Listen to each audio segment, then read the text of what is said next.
Kopi FM 96.3, kita juga main ni. Hai, gemurang kembali bersama dengan saya Nera di jam yang kedua. Jangan lupa like Facebook page kami, type Kopi FM, teruskan butang like, dan kita punya segmen untuk pada hari ini setiap hari Selasa, iaitu Mind to Heart. Bersama dengan saya, kita ada Dr. Ahmad Abdul Jalil bin Muhammad Razali, iaitu selaku pakar psikiatri kanak-kanak dan juga remaja. Dan hari ini bersama dengan saya, kita ada Dr. Jalil. Apa khabar, Doktor? Baik, sihat, Nera. Nera, apa khabar? Sihat? Sihat juga. Dan terima kasih banyak-banyak, Doktor, sebab ini sudi untuk hadir pada hari ini untuk kita punya temu bual. Tajuk hari ini pun sangat-sangat menarik tentang kesihatan mental remaja, kan, Doktor? Ya, jadi sebelum itu mungkin Doktor boleh perkenalkan dulu diri Doktor kepada kita punya pendengar di luar sana. Ya. Seperti yang diperkenalkan oleh Nera tadi, saya adalah Dr. Jalil, seorang pakar psikiatri kanak-kanak dan remaja. Sekarang ini bertugas di Hospital Mesra Bukit Padang. Jadi bidang pengkhususan saya adalah merawat isu-isu kesihatan mental yang melibatkan kanak-kanak dan remaja. So mana-mana kanak-kanak yang ataupun remaja yang berusia di bawah 18 tahun yang mempunyai isu-isu kesihatan mental, masalah kesihatan mental ataupun masalah perkembangan adalah di bawah tanggungjawab saya lah. Jadi berapa lama sudah Doktor berkhidmat dalam bidang ini? Saya berkhidmat sebagai pakar psikiatri masuk tahun ni hampir 6 tahun lah. Jadi tapi dalam pengkhususan kanak-kanak dan remaja ni saya baru saja habis latihan sub kepakaran pada penghujung bulan 10 hari tu. So untuk khusus untuk kanak-kanak dan remaja ni dalam lebih kurang 3 bulan lah. Oh, 3 bulan. Yeah. Oh, boleh tahu Doktor asal dari mana? Saya asalnya dari Perak, Taiping, Perak, tapi sudah berkhidmat di Sabah ni lah sebagai pegawai perubatan dan seterusnya sebagai pakar psikiatri sejak 2008 lagi. Oh, 2008 lagi. Jadi memang lama menetap di Sabah ni, kan, Doktor? Ya, sudah lama menetap di sini dan juga sudah berkahwin dengan orang sini juga. Wah. Jadi Doktor punya apapun ada Sabah-Sabah sudah style. Ya, bolehlah sikit-sikit. Sikit-sikit. Ya, itu dia bersama dengan kita punya tetamu pada hari ini, iaitu Dr. Jalil selaku pakar psikiatri kanak-kanak dan juga remaja. Dan kita punya topik pada hari ini pun sangat-sangat menarik, pasal kesihatan mental remaja, di mana doktor akan kongsikan dengan lebih lanjut tentang topik ini. Jadi mana sedang orang berada sekarang yang sedang mendengar Kopi FM, jangan lupa kasih kongsikan kita punya topik pada hari ini, temu bual pada hari ini. Dan mungkin kalau ada yang tidak sempat dengar, boleh juga dengar ulangan nanti pada hari Sabtu. Okey, kita rehat dulu seketika. Nanti Nera mau tanya doktor soalan-soalan berkenaan tentang kesihatan mental remaja di Kopi FM. Kita juga main ni 96.3 Kopi FM, kita juga main ni. Hai gemurang, kembali lagi di sini bersama dengan saya Nera, dan kita ada Dr. Jalil di segmen Mind to Heart dengan topik pada hari ini kesihatan mental remaja. Jadi doktor, bolehkah kasih kongsikan sama kita punya pendengar di luar sana lah, kan, yang sedang mendengar, pengenalan tentang kita punya topik pada hari ini, iaitu kesihatan mental remaja. Okey, Nera.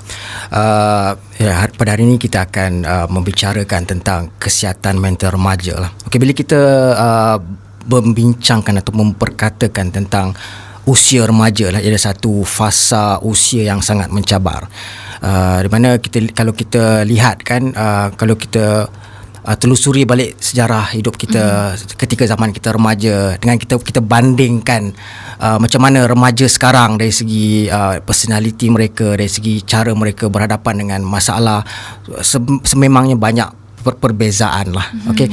Tapi kita perlu adil, sebab apa? Perubahan zaman tu adalah sesuatu yang boleh mengubah juga manusia, cara manusia berfikir, cara manusia mengendalikan emosi.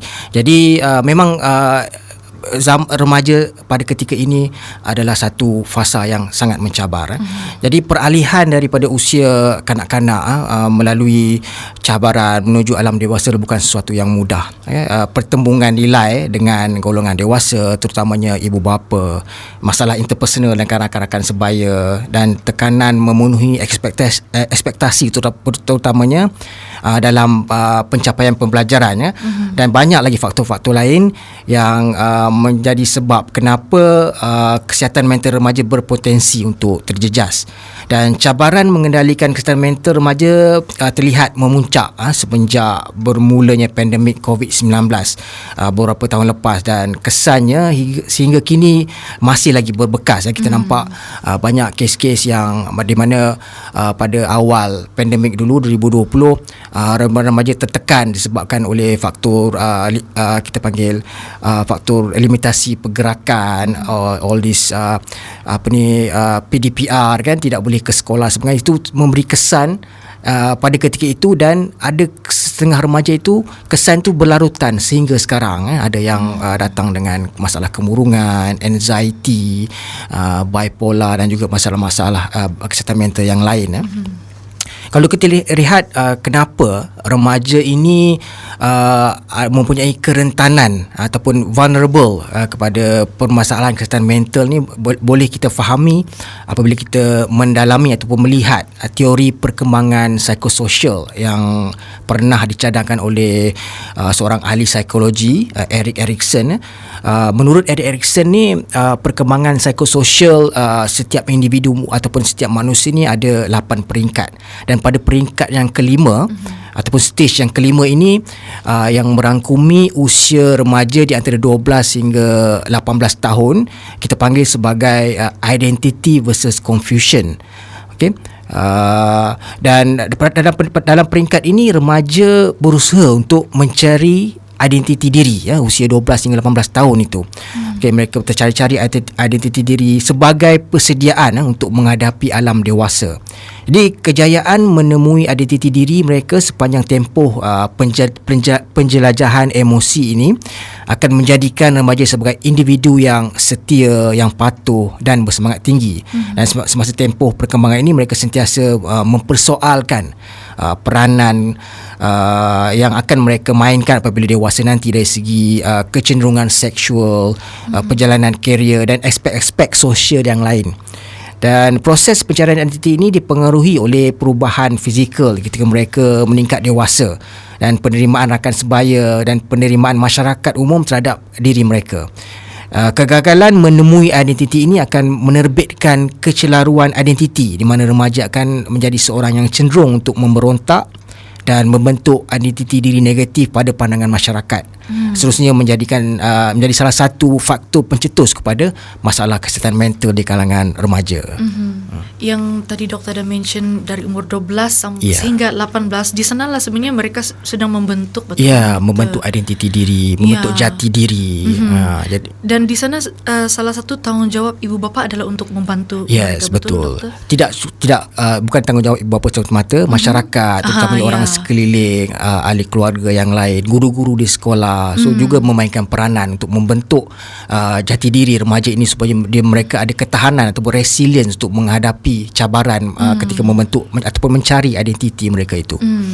Dan doktor ada mention dulu dan juga sekarang kan sangat berbeza, apalagi yang masa pandemik tu kan. Betul. Yang sangat memberi banyak kesan. Kalau masa dulu-dulu tu memang kita lihat di mana kalau kita sebut tentang kesehatan mental remaja, dia sangat kurang kan dulu. Ya, betul. Berbanding sekarang. Ya, betul. Jadi itu adakah macam bagi dokter sebagai pakar psikiatri, adakah untuk zaman sekarang ni mencabar juga, dan juga banyakkah juga kes-kes remaja yang mengalami masalah mental? Ya, betul. Sebab apa, kalau kita lihat pengalaman kita sendiri kan, mungkin saya ni di penghujung sudah menghampiri umur 40 tahun. Ketika zaman-zaman remaja umur 12 hingga 18 tu, memang dari segi kesedaran terhadap masalah kesihatan mental tu sangat kurang.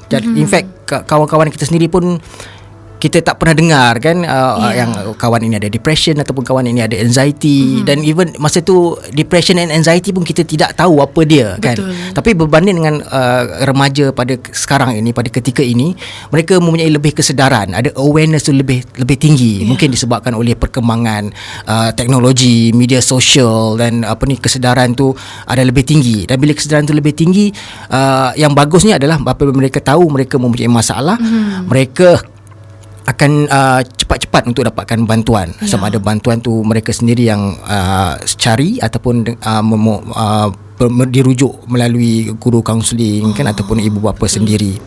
Merujuk kepada soalan Nera tadi, berkaitan dengan kadar masalah kesihatan mental di kalangan remaja kan.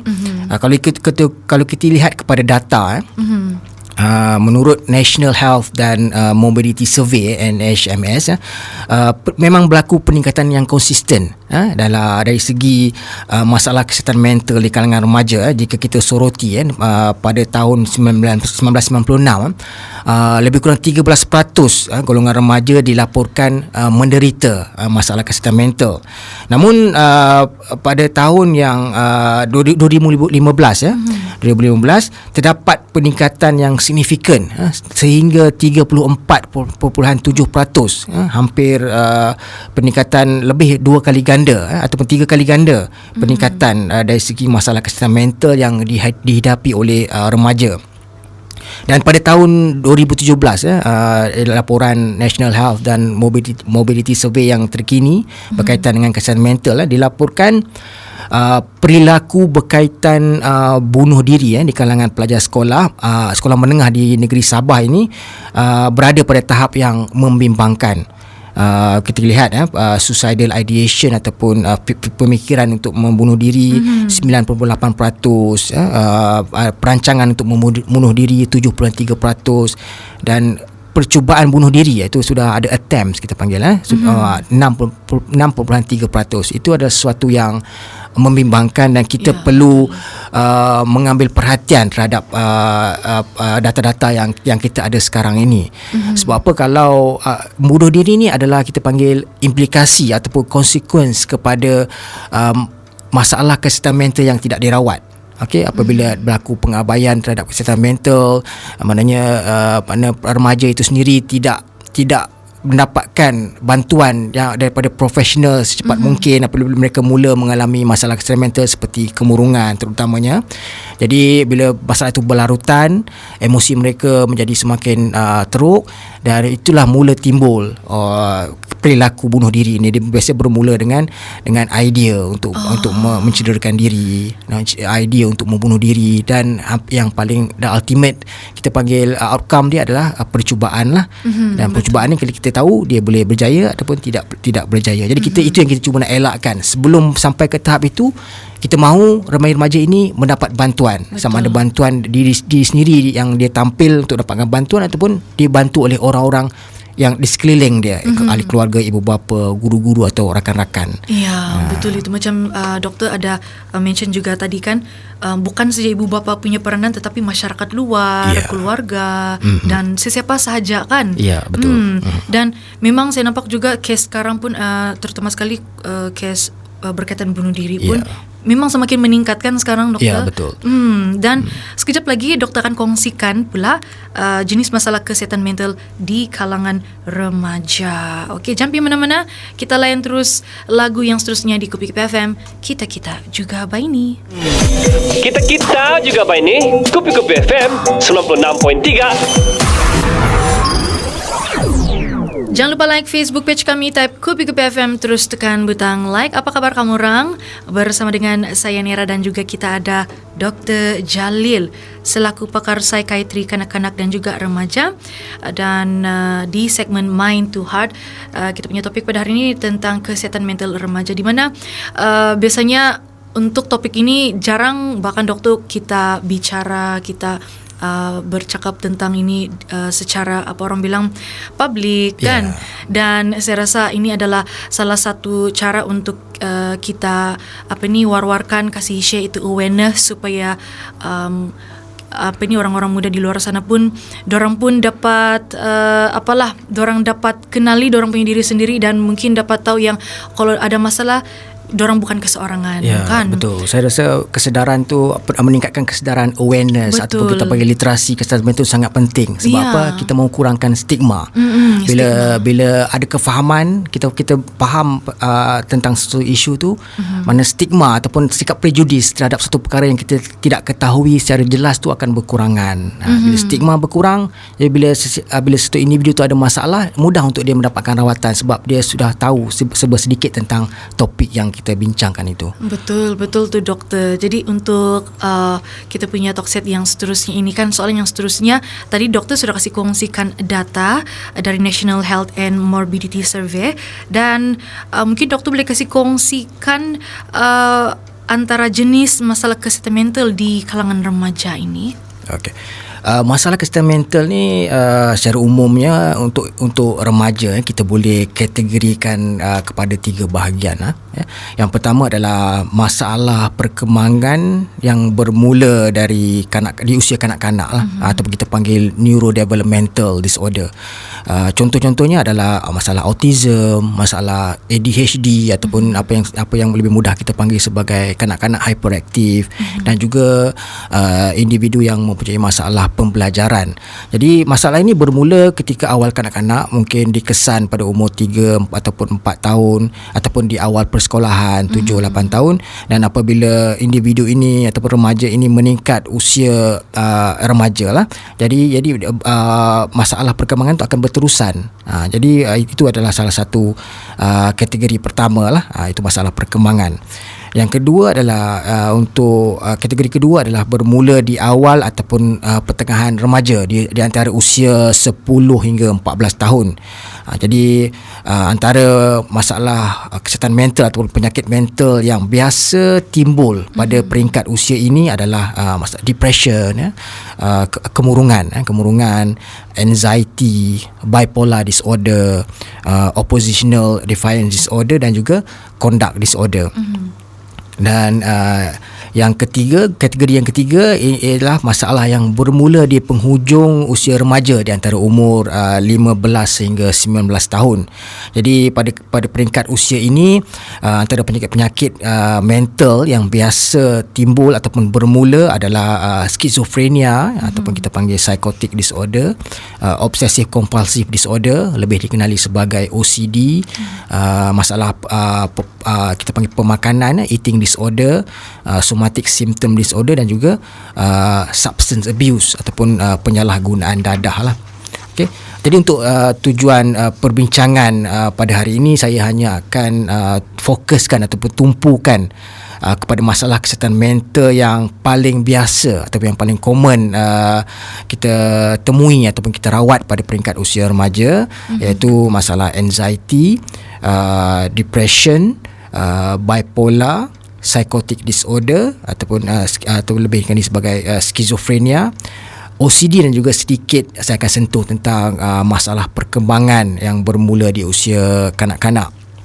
Okey, anxiety disorder ni adalah satu masalah atau penyakit mental yang sangat biasa kita jumpa lah. Okey, 3 jenis masalah anxiety yang paling common adalah yang pertama kita panggil social anxiety disorder, okay, ataupun rasa gemuruh apabila berada dalam situasi sosial. Yang kedua adalah panic disorder dan yang ketiga adalah generalized anxiety. So secara ringkas individu yang mempunyai masalah social anxiety ni, dia mempunyai rasa kerisauan yang melampau ataupun ketakutan yang melampau apabila berada dalam situasi sosial, apabila dia perlu berada di tempat yang ada ramai orang, ada contohnya di sekolah dan di pasar raya, di majlis-majlis kenduri kendara kan. Jadi apabila dia berada di situ, dia akan rasa resah, rasa gelisah dan cepat-cepat dia mahu tinggalkan tempat itu, mahu keluar daripada tempat itu, dan dia juga akan membayangkan dan yang apabila dia berada dalam situasi sosial, dia akan memalukan diri sendiri, dia akan membuatkan orang lain akan ada menggambarkan perkara-perkara yang tidak baik tentang diri dia. So itu yang menyebabkan dia rasa takut, rasa resah dan gelisah. Dan selepas dia dah mula ada rasa resah dan gelisah itu, dia akan cuba untuk mengelak untuk berada di situasi sosial yang seterusnya akan memberi kesan kepada fungsi harian lah, terutamanya remaja-remaja yang tidak mahu ke sekolah kan, sebab kalau pergi ke sekolah tu ada ramai orang, rakan-rakan sekelas, guru-guru dan sebagainya, menyebabkan dia tidak mahu ke sekolah lah, dan dia akan jadi masalah apa kita panggil sebagai school refusal, keengganan ke sekolah, dan seterusnya akan memberi kesan kepada fungsi pembelajaran kan, dan juga dia punya pencapaian pembelajaran. Itu adalah social anxiety disorder. Yang kedua adalah panic disorder. So panic disorder ni adalah satu masalah anxiety yang selalu juga saya temui dan saya rawat. Di mana individu yang ada panic disorder ni, dia secara tiba-tiba tanpa dia jangka akan mengalami gejala-gejala seperti susah mahu bernafas, jantung menjadi berdebar-debar, menjadi laju, kadang-kadang dia jadi bergetar-getar, berkeringat, rasa mahu pengsan, rasa mahu pitam, dan dia akan rasa takut yang teramat sangat, takut yang dia akan mati disebabkan oleh pengalaman-pengalaman yang dia lalui itu. Itu semua perkara yang saya sebut tadi tu, ataupun gejala yang saya sebut tadi, dipanggil sebagai panic attacks. Panic attack. So panic attacks ni dia boleh datang secara tiba-tiba tanpa ada benda yang trigger atau benda yang mencetus, dan dia juga boleh datang secara dia boleh ada benda yang mencetus, macam ketakutan dia dimarahi oleh guru ke, ataupun ada isu bergaduh dengan kawan-kawan ke, so dia akan trigger that panic attacks. Dan apabila panic attacks ni berulang, dia berlaku banyak kali, okey, dan kebanyakannya kalau dalam keadaan kes yang teruk kan, ada yang individu yang mengalami panic attacks hampir setiap hari. Setiap hari dia panic attacks. Jadi bila panic attacks tu dia berlaku secara kerap, dia akan menyebabkan individu tersebut sentiasa merasa letih kan, sebab yalah dia panic attacks tu, jantung bila nak berdegup kencang, bernafas secara laju tu, dia akan menggunakan tenaga, so dia akan rasa letih, so dan seterusnya akan mengganggu fungsi harian. Dia tidak boleh bersekolah untuk remaja, kalau orang dewasa tidak boleh bekerja, dan dia akan mengelak untuk keluar, sebab dia takut kalau dia keluar sesuatu yang mencetus panic attacks dia tidak tahu apa yang akan dia buat. So itu adalah panic disorder kita panggil. Yang ketiga adalah generalized anxiety. Generalized anxiety ni adalah jenis keresahan yang bersifat umum. Dia bersifat umum. Dia sentiasa rasa resah dan gelisah, sentiasa rasa takut, dan dia akan risau terhadap semua perkara. Kalau di sekolah pun dia rasa risau tak siap kerja sekolah ke, risau dimarahi ke, ataupun padahal semua benda, contohnya kerja sekolah dia boleh buat, fungsinya tidak terganggu, tapi dia risau. Dia mampu untuk memenuhi fungsi harian, tapi dia sentiasa merasa risau.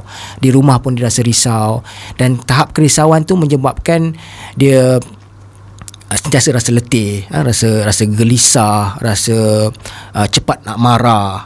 Itu adalah kita bagi generalized anxiety disorder lah, GAD.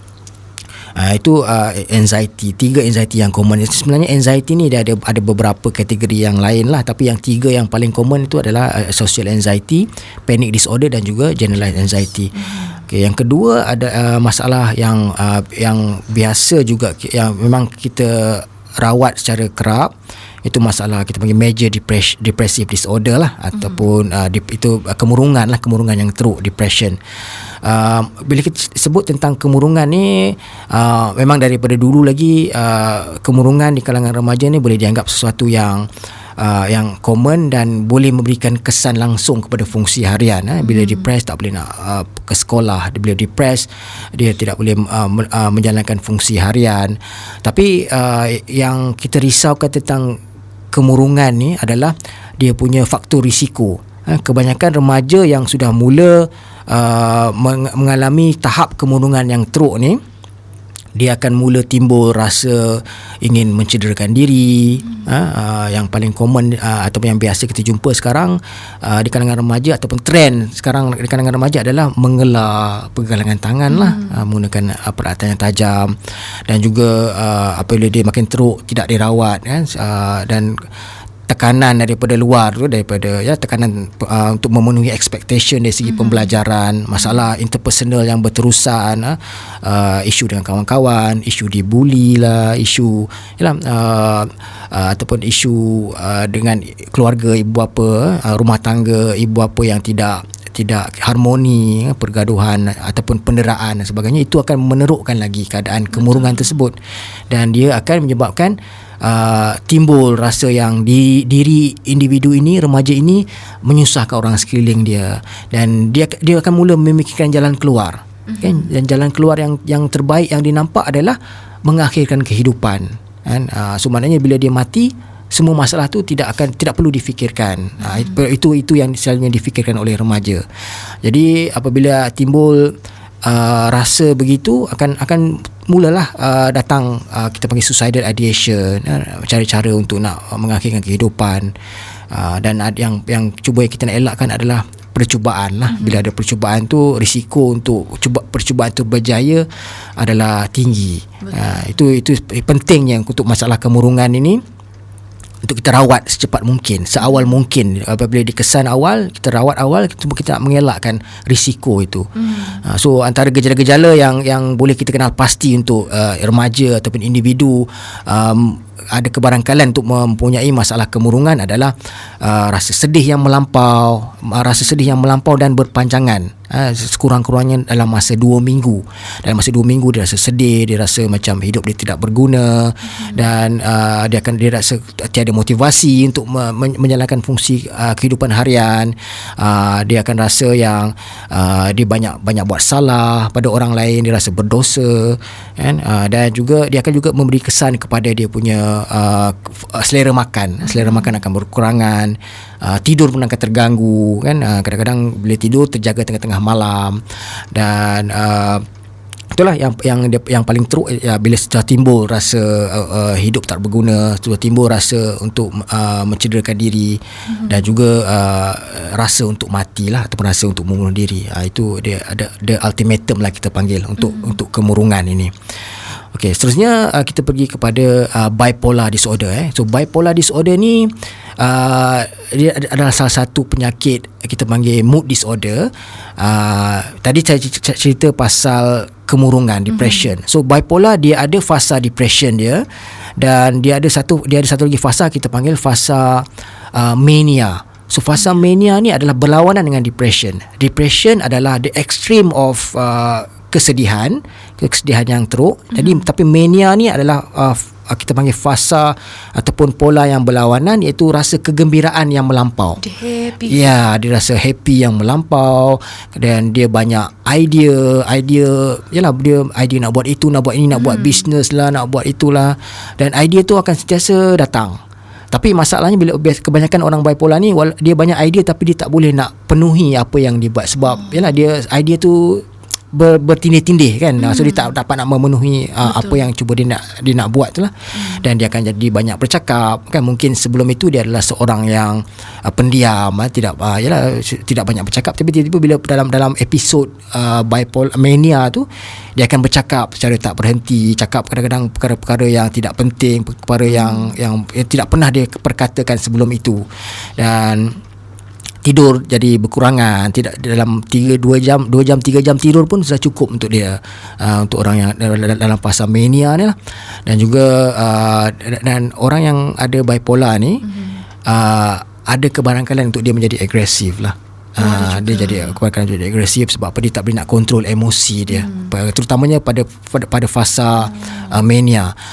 Dia maknanya dia punya fasa tu akan berulang-ulang, ataupun akan dia akan berulang di antara fasa depres. Kalau dalam fasa depres dia akan senyap, dia akan jadi nampak murung lah. Tapi apabila dia dah mood tu sudah naik kepada fasa mania, itu yang akan jadi seperti mana yang gejala-gejala yang saya sebutkan tadi lah. Itu adalah bipolar disorder. Adakah bipolar ni dia macam dalam genetik kah juga, doktor? Dia boleh jadi genetik. Dia boleh jadi faktor keturunan. So contohnya ahli keluarga, ada ahli keluarga yang ada bipolar. Kebarangkalian untuk anak-anak dia boleh lahir nanti, ataupun cucu dia nanti lahir, untuk ada penyakit tu adalah tinggi lah. Ada peratusan-peratusannya lah. Dia boleh jadi faktor keturunan juga. Wah. Okay.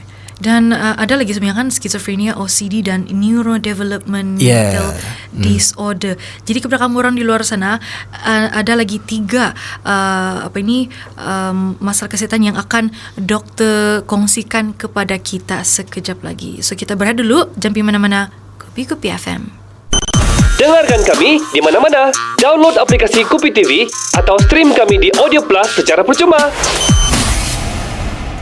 Jangan lupa like Facebook page kami, type saja Kupi FM, terus tekan butang like. Masih lagi di sini bersama dengan kami orang di Mind to Heart dengan topik pada hari ini kesihatan mental remaja bersama dengan Dr. Jalil selaku pakar psikiatri kanak-kanak dan juga remaja. Terima kasih banyak-banyak yang masih lagi di sini bersama dengan kami di Kupi FM, dan terima kasih sekali lagi kepada Dr. Jalil sudi luangkan masa bersama dengan Nera pada hari ini, kongsikan begitu banyak info yang sangat penting untuk kita berkenaan topik pada hari ini. Jadi doktor, ada lagi 3 masalah kesihatan mental yang paling common. Mungkin doktor boleh kasih kongsikan sama kami orang, iaitu skizofrenia, OCD dan neurodevelopmental disorder. Ya, Nera.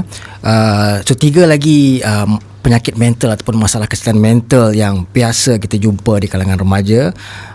Seterusnya adalah skizofrenia lah. Skizofrenia ataupun psychotic illness lah, psychotic disorder. So kenapa kita panggil psychotic illness? Sebab individu yang ada ataupun remaja yang mempunyai masalah skizofrenia ini, dia akan mengalami gejala-gejala psikosis. So antara gejala psikosis adalah halusinasi. So iaitu dia akan sama ada mendengar ataupun melihat ataupun merasa sesuatu yang tidak wujud. Okey, contohnya dia mendengar suara, suara-suara bisikan kan. So, bisikan tu boleh datang dalam berbagai bentuk lah. Suara yang bercakap ataupun yang memberi arahan kepada dia untuk berbuat sesuatu yang baik ataupun tidak baik, ataupun suara yang bercakap ataupun berbicara sesama sendiri kan.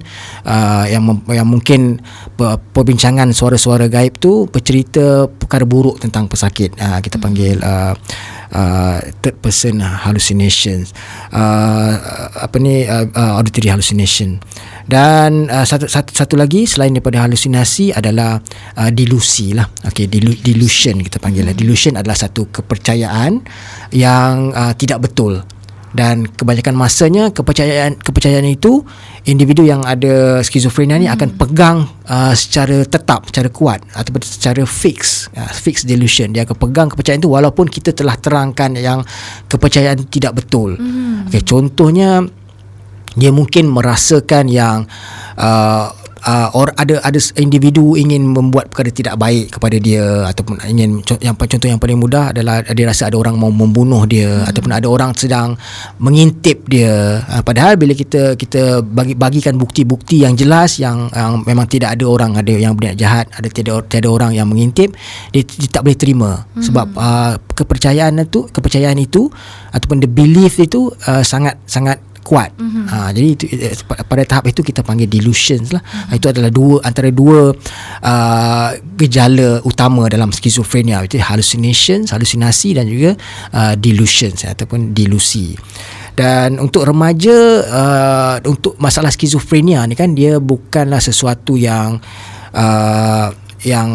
common lah. Kalau dari segi peratusannya dalam lebih kurang 1% saja. Dan pengalaman saya sendiri pun memang kalau dibandingkan dengan kemurungan ataupun masalah anxiety, skizofrenia ni dia agak kurang dari segi kadar dia. Tapi namun masalah dengan skizofrenia ni adalah dari segi kemerosotan fungsi dia. Kalau tidak dirawat awal, kemerosotan fungsi dia akan menjadi bertambah teruk dari masa ke semasa. Dan kalau penyakit tu dah timbul awal, Contohnya dia bermula pada umur mungkin 14 atau 15 tahun, dan persekolahannya definitely akan terganggu, dan kebanyakan masanya kita panggil prognosis ataupun kesan jangka panjang untuk individu yang ada skizofrenia pada peringkat usia yang terlampau awal memang tidak baik lah, prognosisnya tidak baik. Kebanyakan masanya mereka akan hidup bergantung kepada ahli keluarga, tidak mampu meneruskan persekolahan, tidak mampu untuk bekerja, tidak mampu untuk berkeluarga dan sebagainya. So mana kebergantungan kepada keluarga itu adalah kebarangkalan untuk kebergantungan tinggi kepada keluarga itu adalah sangat tinggi lah. Dan itulah yang penting adalah untuk kita rawat awal. Kalau macam gejala-gejala itu sudah mula timbul, sudah mula mendengar bisikan suara, ataupun sudah mula ada kepercayaan yang tidak betul tu, ahli keluarga kalau nampak, sudah observe, cepat-cepat bawa untuk rawat, supaya kita nak pastikan yang fungsi tu kita boleh maintain. Sekurang-kurangnya kalau kita tak boleh tingkatkan fungsi tu, kita boleh maintain apa sahaja fungsi yang sedia ada di situ. Ya, betul. Itu adalah skizofrenia. Dan seterusnya adalah OCD ataupun kita panggil Obsessive Compulsive Disorder lah. Saya rasa kebanyakan pendengar biasa dengan terma ataupun kita panggil singkatan OCD tu. So OCD ni adalah satu penyakit mental juga, di mana individu tu mempunyai obsession ataupun satu kepercayaan yang kuat tentang sesuatu tema. Contohnya kebersihan. Contohnya orang yang ada OCD kebersihan, dia akan sentiasa rasa yang tangan dia kotor. Apabila dia rasa tangan dia kotor, dia akan mencuci tangan secara berulang-ulang. Okey, berulang-ulang. Walaupun mungkin pada orang yang biasa mencuci tangan sekali ataupun dua kali ataupun selama 20 saat tu terbukti mampu membuang segala bakteria ataupun kuman-kuman yang ada di tangan ni. Tapi untuk orang yang ada OCD ni, dia susah nak terima benda tu. Kadang-kadang dia akan ambil masa sejam, 2 jam semata-mata untuk mencuci tangan. Tindakan mencuci tangan tu kita panggil compulsion lah, compulsive act. So obsession ni adalah tentang cleanliness ataupun contamination, dan the compulsion is mencuci tangan. Dan untuk individu yang ada OCD yang ringan, mungkin dia tidak akan mengganggu fungsi. Tapi kalau OCD yang jenis cuci tangan satu hal, mungkin yang mandi berjam-jam kan, sebab dia rasa kalau mandi sekejap, contoh 15 minit mandi, rasa tak cukup bersih. Dia perlu punya keyakinan yang sangat tinggi untuk dia mandi tu dia rasa bersih. Ada yang ambil masa sejam, 2 jam, 3 jam untuk mandi. Sakit saya sampai kulit pun. Yes, sebab dia nak kurangkan rasa resah tu kalau dia tak memenuhi that obsession tu. Itu ada antara kes-kes yang mungkin agak teruk lah untuk OCD ni. Dan ada banyak lagi jenis-jenis ataupun kita panggil kategori-kategori OCD, yang ada yang jenis obses kepada keselamatan, security kan. So yang ini kalau macam kunci rumah kan, walaupun rumah dia sudah berkunci, tapi masih lagi ada syak wasangka yang rumah tidak akan berkunci kan, dia akan balik-balik check kan, dia akan periksa kunci di rumah ataupun kunci kereta sama ada sudah berkunci atau belum kan. Walaupun dia sudah check, dia dah pasti yang berkunci, tapi sebab dia punya obsession tu, dia punya doubt tu kan, tentang benda tu belum dilakukan, dia akan berulang-ulang untuk melakukan perkara itu. Itu antara gejala-gejala yang biasa kita jumpa dalam individu yang ada masalah OCD ni. Okay. Dan yang terakhir adalah untuk tujuan perbincangan pada hari ini adalah berkenaan dengan neurodevelopmental disorder lah. Saya sebut tadi individu yang ada autism, yang ada ADHD dan juga masalah pembelajaran. So kebanyakan masanya individu yang ada masalah neurodevelopmental ni akan dikesan awal pada peringkat kanak-kanak ataupun ataupun peringkat awal kanak-kanak lah. Namun ada sebahagian kecil individu yang mungkin disebabkan dia punya gejala tu adalah ringan, ada mild symptoms, mild autism ke ataupun mild ADHD, dia akan terlepas. Kemana sampai peringkat usia sekolah menengah, peringkat remaja pun tidak ada orang diagnose. Tapi apa yang menyebabkan individu remaja atau individu ini tampil kemudian, mungkin dia ada masalah dari segi emosi, ataupun masalah-masalah mungkin sebab kita panggil silibus pelajaran pada peringkat sekolah rendah tu agak mudah untuk diikuti. Tapi apabila silibus tu menjadi semakin mencabar, jadi dia akan menunjukkan kekurangan ataupun dari segi kemampuan dia untuk mengikut pembelajaran, dan kemudian barulah dikitakan kesan yang sebenarnya remaja tersebut memang mempunyai masalah perkembangan, masalah pembelajaran. Dan saya bagi satu contoh untuk isu ini, individu yang mempunyai apa yang kita panggil sebagai high functioning autism.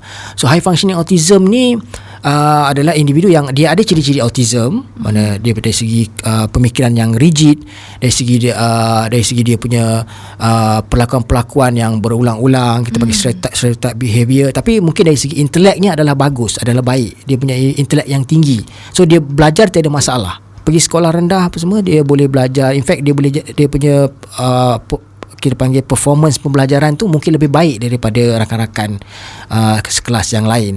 Tapi apabila ada kelainan disebabkan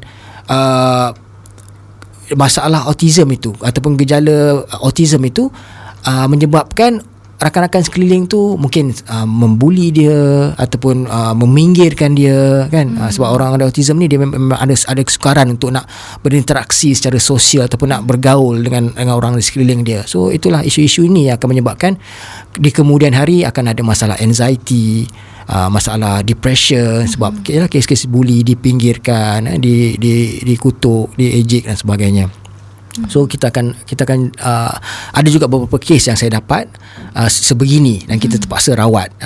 Kita sama ada kita rawat, kita panggil simptom yang datang kemudian, iaitu kemurungan ataupun anxiety ataupun masalah tingkah laku. Masalah tingkah laku, terutamanya individu yang ada autism ni, dia apabila meningkat usia remaja ada kebarangkalan tinggi untuk mereka menjadi agresif apabila mereka sukar untuk mengawal emosi ataupun rasa marah mereka itu. Dan antara kesemua ni kan doktor, masalah kesihatan mental yang paling common, di mana antara masalah kesihatan ni yang paling tinggi lah dia punya kes yang di mana doktor pernah rawat? Kalau ikut statistik data dan juga pengalaman saya sendiri merawat kes-kes kesihatan mental di kalangan remaja, kes yang paling common adalah anxiety dan juga major depression, major depressive disorder lah, depression. Dan kebanyakan masanya anxiety dan depression ni adalah package. Dia akan datang sekali. Individu yang ada depression, majoritinya akan juga ada anxiety, kan. Dia datang dengan depression. Bila kita explore cerita dia juga akan ada masalah panic disorder contohnya, ataupun dia ada social anxiety. Sebab apa dia jadi package? Sebab apa? Bila kita lihat kepada litar dalam otak yang terlibat dalam kenapa individu tersebut ada depression dan anxiety, litar dia adalah bertindih. Dia punya sikit ada bertindih. So bila orang tu ada depression, ada kebarangkalan tinggi, orang tu juga akan ada anxiety. Dan begitu juga sebaliknya. Jadi itu macam untuk doktor kenali tu masalah kesihatan tu, adakah dia ambil masa yang lama juga tu doktor? Dia bergantung kepada kita panggil severity lah ataupun complexity case tu. Ada case yang memang kita jumpa sekali. Kebanyakan masanya untuk sesi penilaian akan mengambil masa di antara setengah jam hingga 1 jam lah.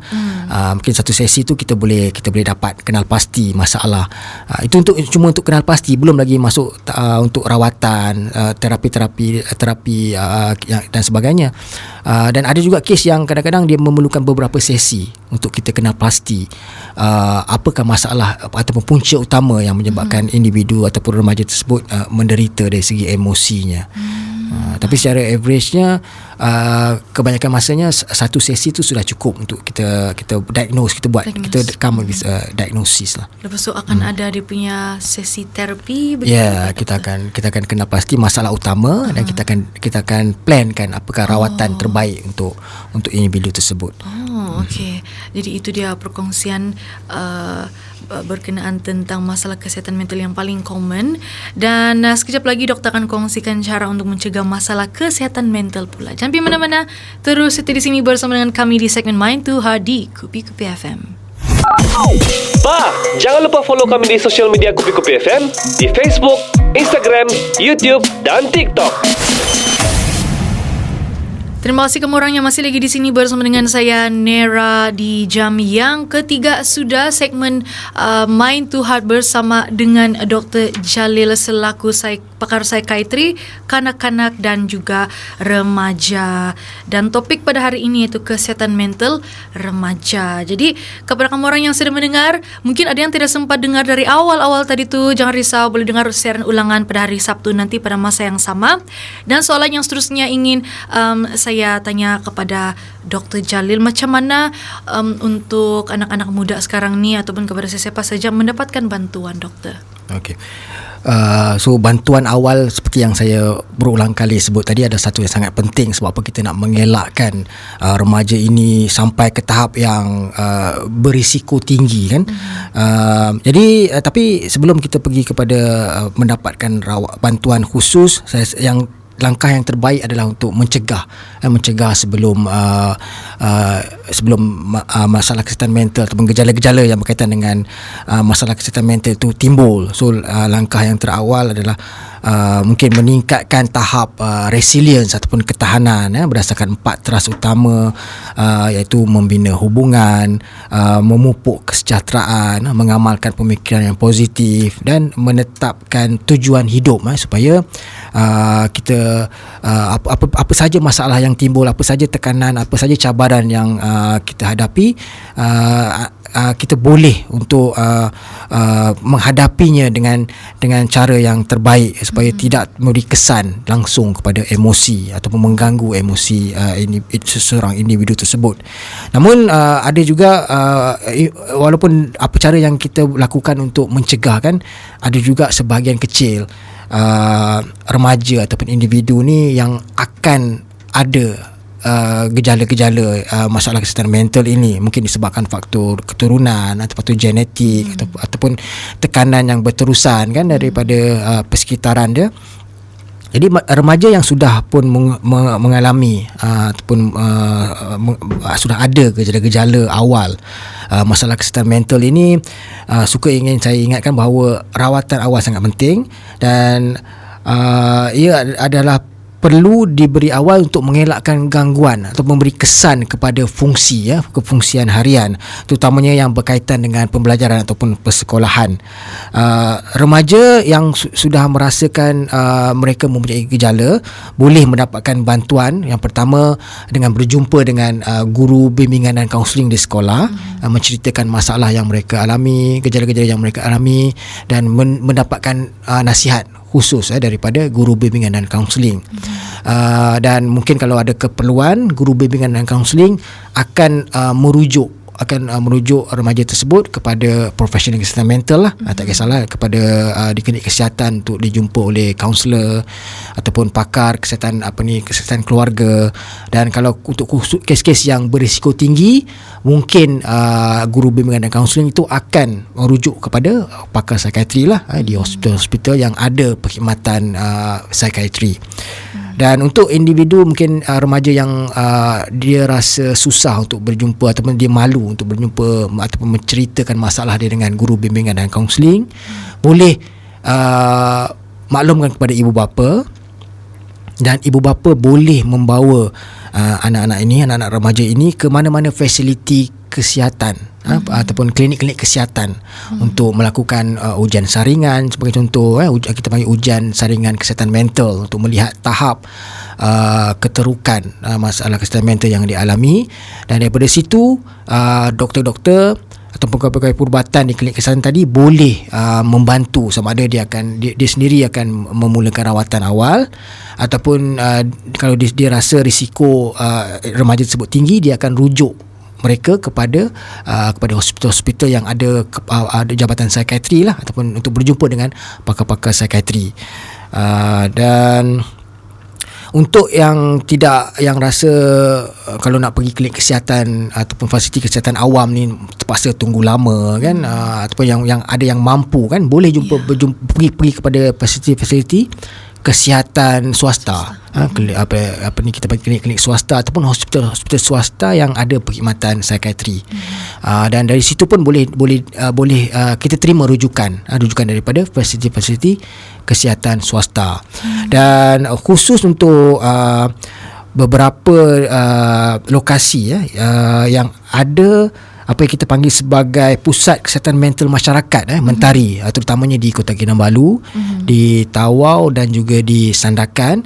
So anda boleh terus remaja-remaja yang mungkin merasakan mereka mempunyai gejala-gejala masalah kesihatan mental, anda boleh terus ke pusat kesihatan mental masyarakat ini ataupun Mentari ini untuk melalui proses penilaian dan seterusnya menerima rawatan yang sepatutnya di situ juga. Mana tak perlu dirujuk ke mana-mana lah, terutamanya untuk kes-kes yang ringan lah, mana kes anxiety yang ringan, kes kemurungan yang ringan, OCD, mungkin boleh dirawat di Mentari, di pusat-pusat kesihatan mental masyarakat tersebut. Jadi memang tujuan pusat kesihatan mental masyarakat ni adalah untuk nak menggalakkan masyarakat untuk datang dapatkan rawatan tanpa ada rasa stigma tu, rasa prejudis terhadap mungkin kalau mau datang ke Hospital Mesra Bukit Padang tu banyak fikirannya, rasa mungkin ada orang ada pandangan buruk ke, ada atau orang mengata ke, ataupun diri sendiri pun risau tentang pandangan orang sekeliling, boleh mendapatkan rawatan di pusat kesihatan mental masyarakat ataupun Mentari lah. Sebab kebanyakan Mentari ini pun dikendalikan sepenuhnya oleh jabatan-jabatan psikiatri. Macam di Mentari Kota Kinabalu memang adalah di bawah kendalian Hospital Mesra sendiri.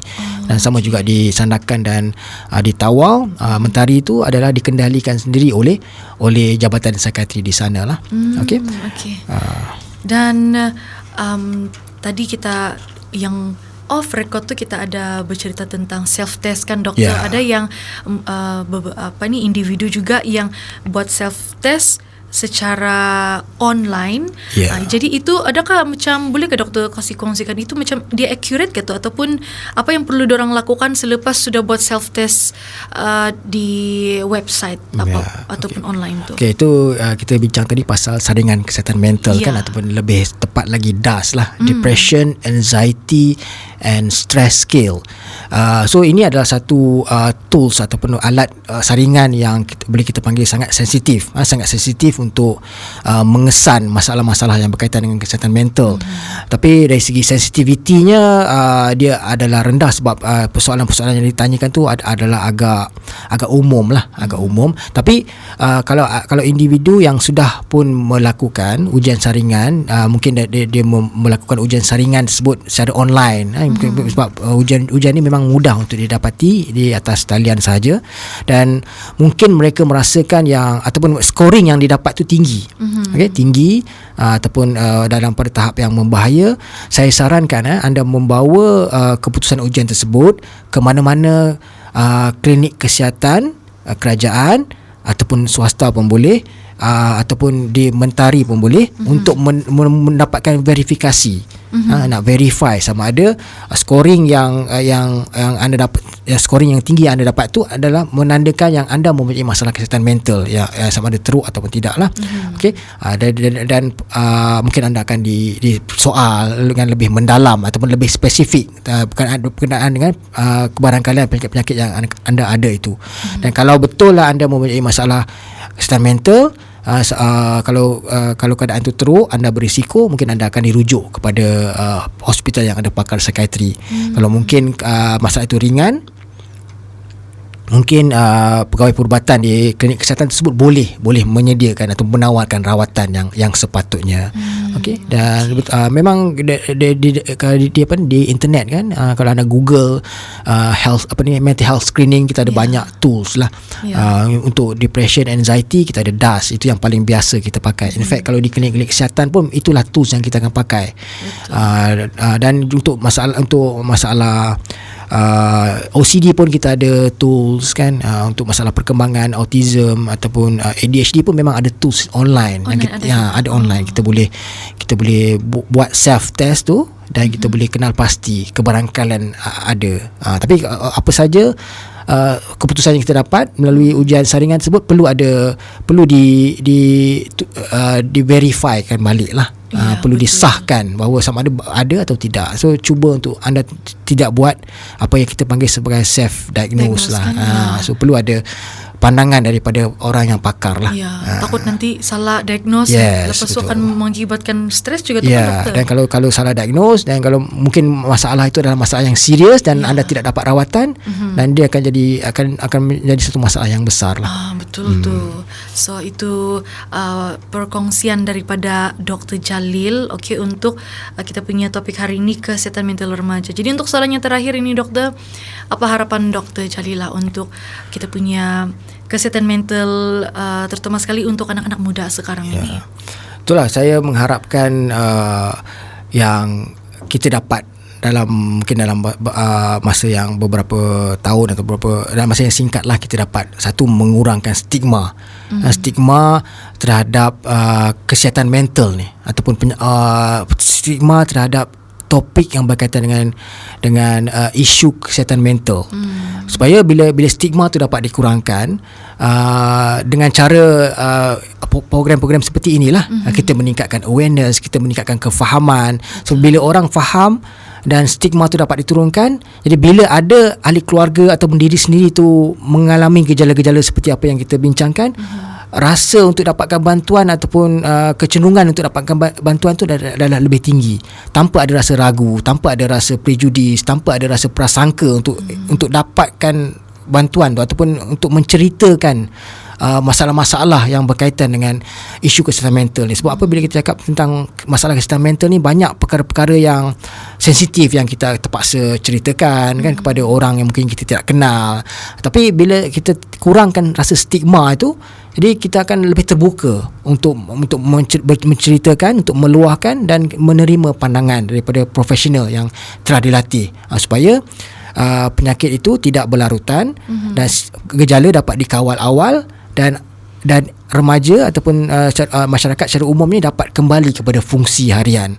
Macam untuk khususnya untuk remaja, mereka boleh teruskan persekolahan, boleh bila mencapai keputusan yang baik dalam peperiksaan, boleh dapatkan kerja yang baik dan sebagainya, dan seterusnya tidak hidup bergantung kepada orang sekeliling ataupun kepada keluarga. Ya, betul itu. Terima kasih banyak Dr. Jalil untuk hari ini, dan kepada anda di luar sana, harap-harap Temu Bual pada hari ini dapat juga memberi kesedaran kepada orang ramai di luar sana. Jadi jangan lupa untuk share kita punya Temu Bual.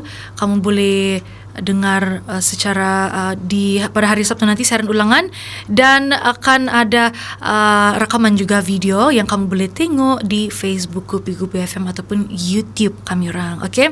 Dan apa-apa pun, terima kasih banyak sekali lagi Dr. Jalil untuk hari ini, dan mana tahu nanti kalau ada lagi topik-topik yang menarik, kita boleh bincangkan lagi kan? Okey, boleh.